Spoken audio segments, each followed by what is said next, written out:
right, well, welcome everyone, and thank you for joining our Trailblazer webinar today. My name is Cheryl O'Connor. I'm the CEO and co-founder of Income Conductor, an award-winning retirement income planning technology that engages your clients in the planning process and delivers income certainty, not probability, to your clients. Our Trailblazer series highlights the people in our industry who are forging new paths and developing new ways to achieve success while providing great outcomes for clients. We welcome your questions, so please type them in at any time during the webinar into the Q&A box, and we'll try to address them at the end of the webinar.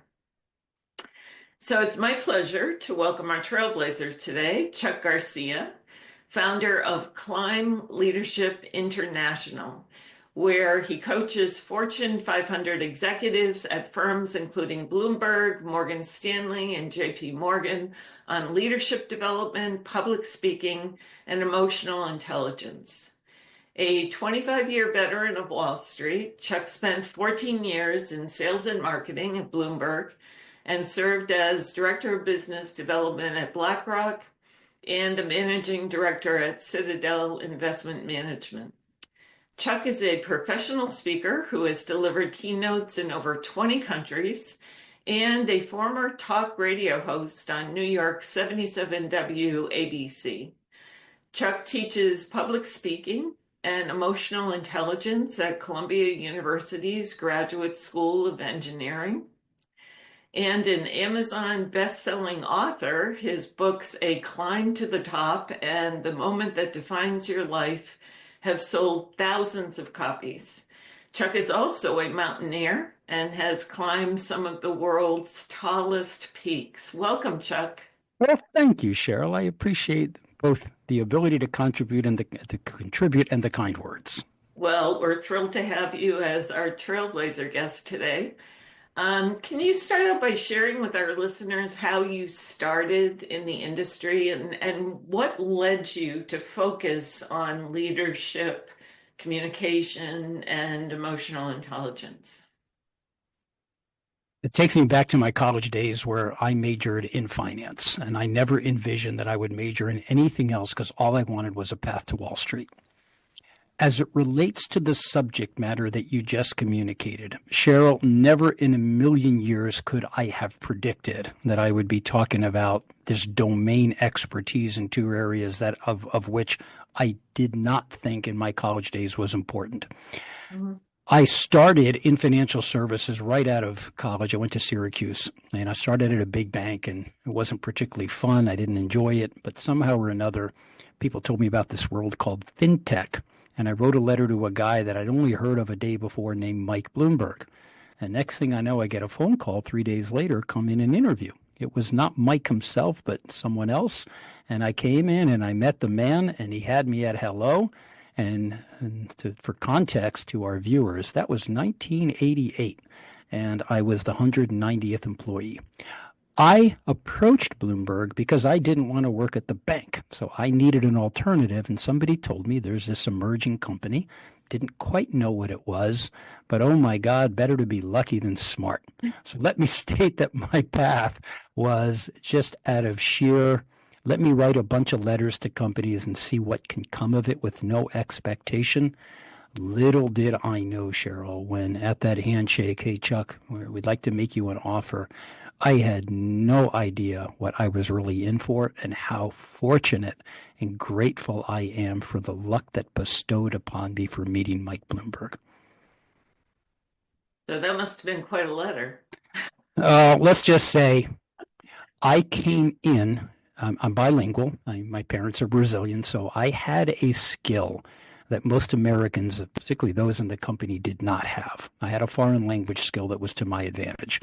And he hired me to open up business in Latin America. Oh. So for 7 years, I traveled all over Sao Paulo, Brazil, Buenos Aires, Argentina, you name it. There isn't a country down there that I don't know selling Bloomberg terminals.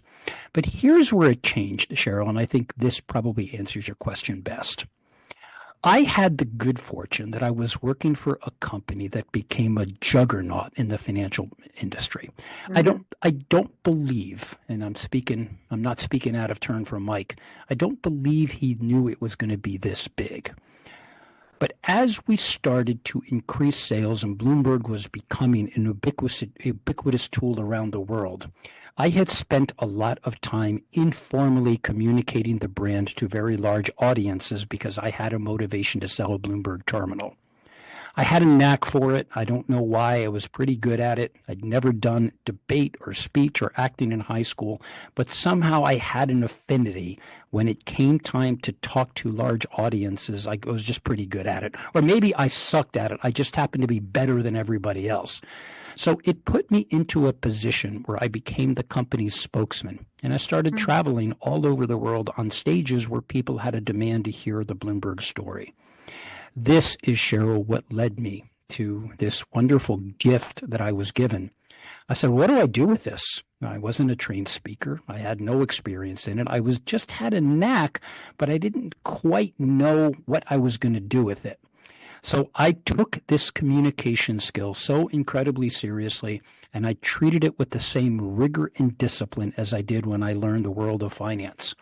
And what I came to find out as I was communicating around the world, people were really appreciating and locking into, wow, you spoke with clarity, you spoke with purpose. Most of the people don't do that. Why do you do that? And I was like, well, I do it. One, it's my responsibility to represent the interest of the company. But what I'm saying here, Cheryl, I never thought that that is something that one could do professionally, that it could be a full-time job, and that you could get paid to do it. It's a joyous thing. And here I was focusing on my own development, increasing my career value within that organization. And I didn't know it at the time, but what I was really doing was giving birth to what I do now. Along the way, as I learned how to communicate with people both informally and formally, I learned this social science called emotional intelligence. And I learned it because I was so curious and rather dumbstruck at many people's behaviors that there were days I went home to Westchester County shaking my head on that train wondering, why are people behaving that way? Mm-hmm. Why are they not calm under the weight of pressure and great expectation? Why is their character one way when you're seeing them in one setting, and then it's something completely different in the other? And I was perplexed and curious. I need to figure out human nature to the extent that that's possible. So what I really developed was this knack for reading a room, being self-aware, understanding domains of this new social science, because it tied very well into what I did as a professional communicator.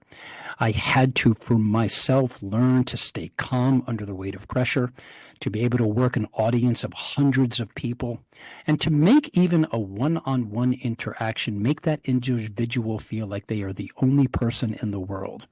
And I do it sincerely, but I learned the tools and techniques for how to refine that, and it became a profession. Who knew? And I'm very blessed that I was able to take those and turn them into what I do now. Wow, so that's quite a story. Um, so now you're coaching Yeah. and going into these large companies. It's there's basically, and I don't think people would disagree, and there are polls and surveys that show this, that there's kind of a crisis in leadership in corporate America, or at least people perceive that there is. So when you go into these large companies, how do you approach that? What are the issues that you see, Chuck? What do you think people want in their leaders? And, what are the best practices that you bring to those executives? Well, I want to first, and I'm not disagreeing with you that we are in a crisis, but I've always felt we were in a crisis. Always. Nothing Enron, new. Enron happened 20 years ago. Bernie Madoff happened 15 years ago. We can point to a number of incredible malfeasance in the 60s and the Yeah. 70s. What's different today is just the heightened acceleration of the media. We Mhm. hear it about it immediately. We hear it about it all the time, and they won't stop talking about it. When Enron occurred, and it was the internet had just come into play, it wasn't at the heightened, accelerated level. We didn't hear it all day.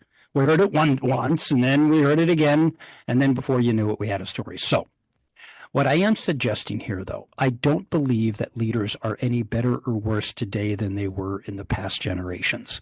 I just feel we have a heightened sense of awareness that they are because it is so much easier to expose it in this day and age. Mhm. So as to your point, as toward what do people want to, in their leader that they would choose to follow them? And I think that's the best way to answer that. And I want to give the listeners something that I learned that I thought was the best example. If you take a population of people and you ask them, what are the traits that you would want in someone you would choose to follow? Now, there's a lot of ways you can answer that. I want integrity, blah, blah, blah. Okay, we have all of that, but I'm going to be more specific. And I'm stating that, and this is a great lesson for me and everyone in my world. I was very fortunate as a leadership coach in the position that I'm in. I do occasional succession planning. So I am hired by either a CEO who is going to retire or is in the midst of sunsetting, or a board of directors that has told me we are looking for a new CEO. And when I ask them, what do you want in that CEO? The project that I was involved in, it was 7 years ago. We took a survey of 1,800 employees in the company. We figured, what the heck? Let's ask them, what would they say? And here's what they said. And after a whole lot of characteristics came back from that survey, we distilled it into 3 bullet points. And that's what the board wanted. They did not want an essay. They wanted a very clear, concise mandate so that when we pick our leader, it's going to be consistent with what we have been told by the employees. Number 1, grace under fire. What they clearly said, we want the kind of leader who stays calm under the weight of crisis. Plain and simple. We do not want somebody opening up their mouth, going half crazy, blaming everyone. We want them to accept responsibility and to stay calm. Okay, cool. Number 2, now it's beginning to change.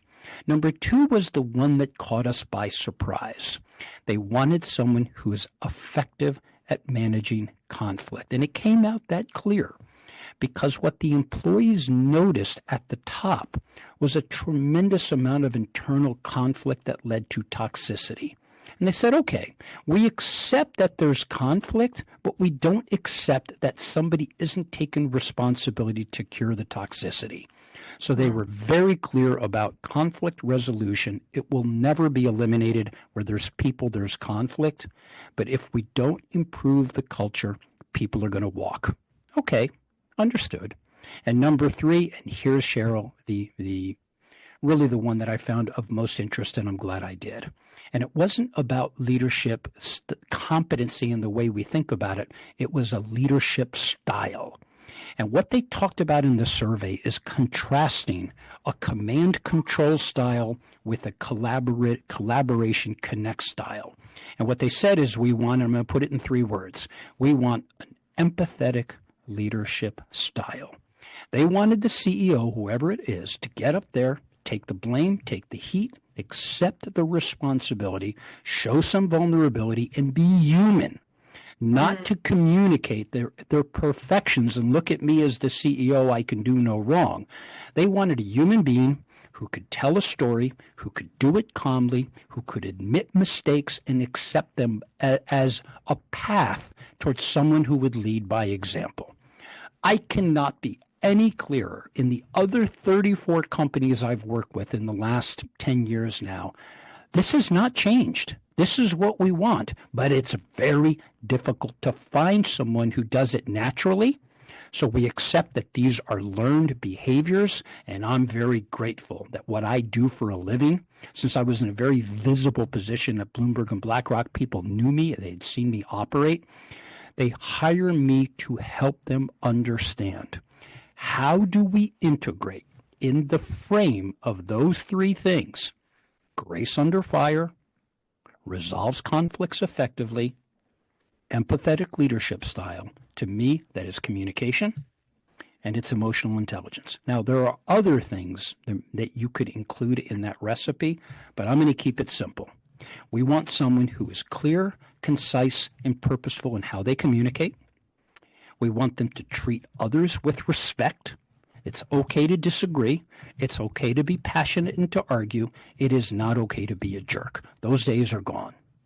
And then third, the simple one, which is hard, is one who delivers on their commitments all the time, every day, every minute of every day.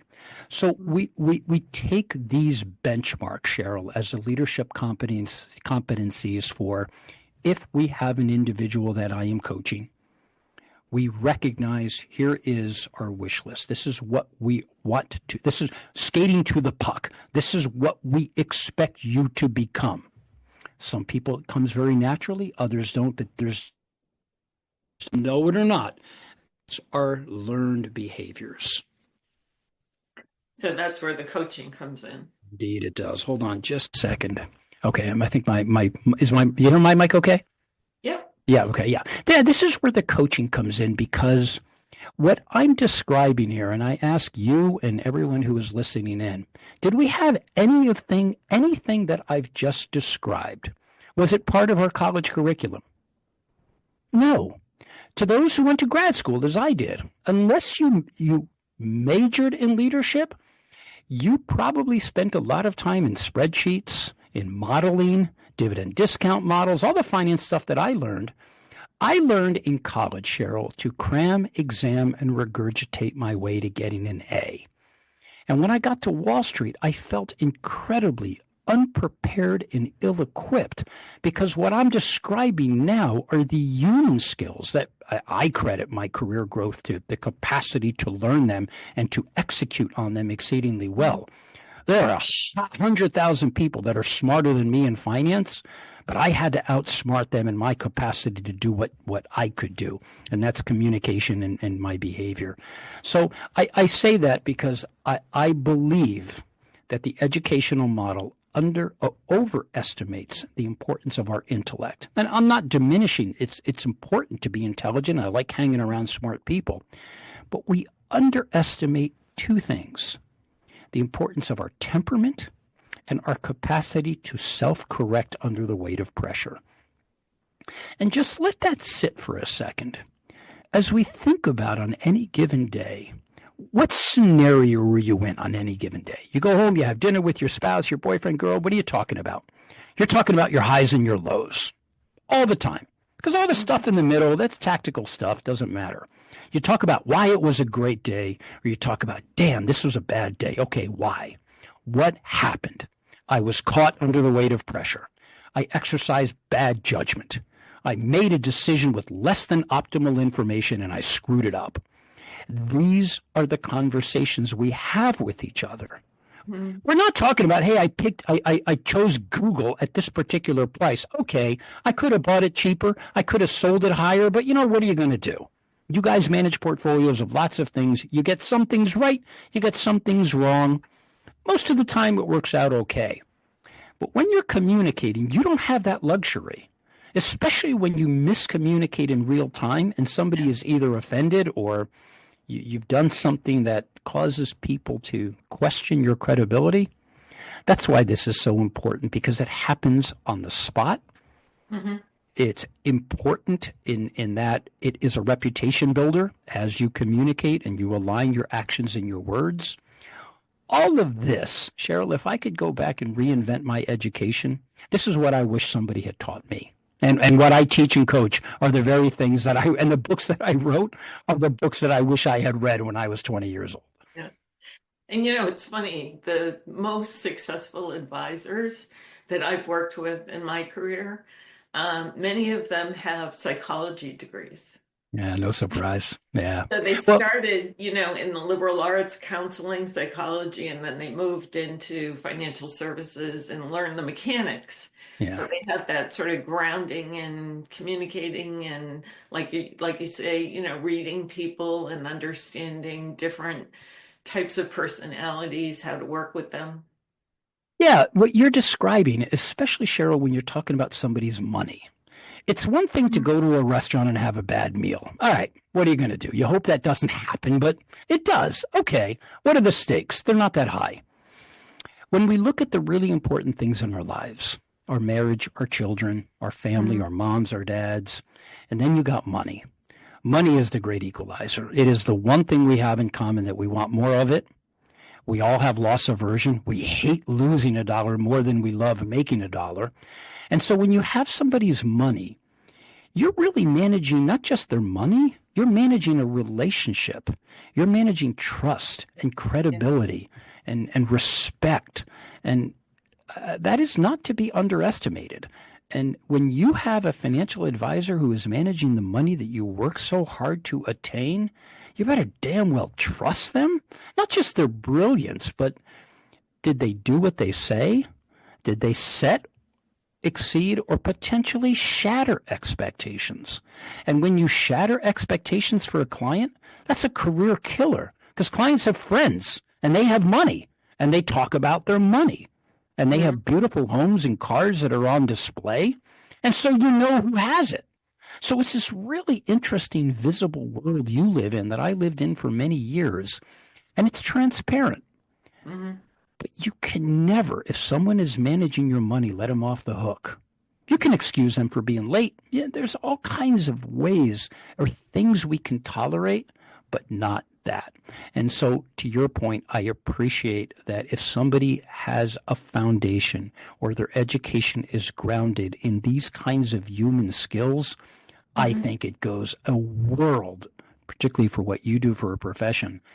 It should never be underestimated, and it should be taught in school right along with finance. Even Warren Buffett will tell you that. He talks about the development of human skills as the critical factor. Yeah, so, how does an advisor build that trust with a client when sometimes, how the market performs is beyond their control? Right. So some of the things they can promise the client, but some of the things, they don't have a crystal ball. I appreciate that. And I think that is incumbent on you to manage those expectations accordingly. When you manage money for someone, let's just say you have a tech billionaire, never took finance, didn't know it, got a lot of money. Okay, whoever it is, it doesn't matter. A doctor, a lawyer, they don't know what you know. They don't know what I know. They were not trained in the art and science of money management. So what do? You hold their hand and you help them really with the simple definition. This is the S&P 500. Its rate of return was 12%. This is what we call the market. Our job is to try to beat the market. And sometimes we do and sometimes we don't. And I think I've not done what you did, even though I work for money managers. I was a fundraiser. I didn't have to show up every quarter and tell them, here's your performance and here are the benchmarks. But if I were in your position and I were to advise someone who is not trained in the art and science of money management, I would explain to them and I would educate them on how best to use the metrics to measure your success Mhm. and to let them know that the market is honest and the market is not there to instruct you. The market is there to help you understand there is a guidepost that you can use as a basis of comparison with your client. And if the S&P is up 12% and you're up only 5%, they know you have underperformed. And I would think you better have a good explanation as toward why, because they're going to go to the next money manager who beat that. What I'm saying, though, Cheryl, is I think sometimes you can underperform, not by a whole lot, but if you establish that trust by your capacity to effectively manage those expectations, Mm-hmm. then I think it's okay. But we do not. I don't know of anybody, or maybe the people on this webinar, raise their hand if you ever had a course in college that was labeled How to Manage Expectations. We don't. No one I ever knew taught me that. And it's the biggest lesson I learned in my world, Cheryl, growing up. If I mismanaged expectations, I mismanage my career. That doesn't mean you're going to get everything right all the time, but this is where credibility and trust is built in your capacity. Or what did Warren Buffett say? It's better to be approximately right than precisely wrong. So you strive with your clients to get precisely right. Okay, the S&P beat us by 2%. All right, what are you going to do next year? We're going to beat it by 3%. I can't emphasize that enough to a money manager, to any career climber. Everyone should have a course in expectation management, or have a mentor that helps them recognize that your reputation is won or lost based on your capacity to manage those expectations, which means you don't have to do great all the time. You just have to manage that accordingly. Wow, great advice. Yeah. So one of the things you are excellent at, Chuck, and I read your book, A Moment That Defines Your Life, Thank and you. it was full of stories that were extremely impactful, and Thank you. I learned a lot from them. Thanks. I'm glad. So how can financial professionals use that art of storytelling Yeah. to communicate with their clients and, really exemplify what they stand for, their brand? Well, what you're suggesting, Cheryl, first, thank you for taking the time to read my book and for your kind words, and I'm glad it had an impact. When I wrote the book, I was very mindful of, or let me back up. I had a book in me that was to write about and to integrate this social science, emotional intelligence, with an ancient philosophy that I came to later in my life called stoicism. Mhm. I said, how the heck? What could I possibly say that would draw a reader in, that would interest them enough to read it? What I'm suggesting to our audience, I think the biggest missing component in what we do in our education is the capacity to tell a story.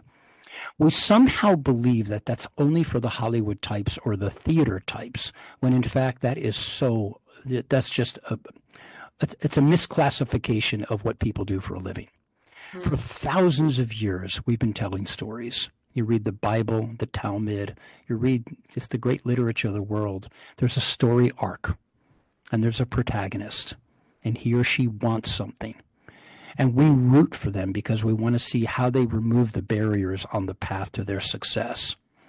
I think to financial advisors, if you're just hitting your clients with facts and figures, you're not telling them anything that can't be read or Googled. But when you begin to tell the story, that this is where people really dial into the emotional component of heart rather than mind. When you tell a good tale, and anyone who goes to a church service on Sunday, regardless of the religion, and a priest gives a homily, I grew up Catholic, the best homilies that I remember were the ones where the priest brought us into the story. There was a guy named Jesus, and he had a fish, and he had a lot of hungry people, and he had to feed them. What I'm suggesting here is we hang on. We watch Netflix and Hulu because we love being in the story. But when I watch the news and the talking heads are tossing facts at us, I can't remember. In fact, I'll even say sometimes, my wife will come down and she'll say, hey, what's on the news? I don't know. What do you mean you don't know? You just watched it? It was just so much, so fast, too much, too soon. So the capacity to tell a story is what you can do to bring, or to at least to establish, an emotional connection to get your client to listen to you in a world where it is so noisy and everyone claims to do this and that and they will beat the market, blah, blah, blah. The poor client, Cheryl, your clients are confused and exhausted by the fatigue of false claims that come at them all day. The best people that I work with on Wall Street take a deep breath. They tell a story that is relatable to me, that has a context for something that I would understand. If you talk to me about surgery, I'm not a doctor, but I just don't get that stuff. I don't understand all that. It's just not in my brain. But you talk to me about a mountain climber or the things that I'm passionate about. This is how we get people to be connected to us as leaders. And this is where the emotional component of leading with emotional intelligence gets people more invested in you. And if I'm invested in you, Cheryl, as the individual, then maybe I would invest with you with my money, because this is next to my wife and children. The money is the most important thing to me because I know how hard I work to get it and I don't want to lose it. So I encourage everyone. I hired an actor from Duke who taught acting at the Duke Business School. He taught me the art of improvisation. And it really helped me to become a better speaker, a better coach, I think a better husband and a father, because I learned how to tell stories in an improvisational setting. I didn't have to memorize anything. I just learned to condition how to tell a story in the moment. So, Rita, I want to give credit to a book. It's called Yes and. It's written by the guys in the Second City, Jason Sudeikis, Tina Fey, all those great comedians or graduates. Right, yeah. The graduates of the Second City, and they use this acting approach called yes and. And when I read the book about 8 years ago, I said, oh my God, now I know how to tell a story in improv. And what do we do all day? What are you doing right now? We improv. But there's a science to it, and you can get really good at it. And when you do, people, and it's not about being funny. It's about having the capacity to connect with others. And I think that's what we all need from each other. So maybe our financial leaders should take your advice and do some acting workshops and some improv workshops at the next conference. I think professional development has it all wrong. You could work 100 times harder to get 0.01% better at your performance, or you could take that time, instead of left brain development, you could take that right brain development and learn storytelling, emotional intelligence, how to be a better collaborator, how to be more empathetic. This is the missing component. And I think the great leaders that I admire, Nelson Mandela, Winston Churchill, these are guys I looked up to. I've read everything about them. Why? Because they had an amazing capacity to relate to their constituents, and they were great at telling the story that got us invested in them.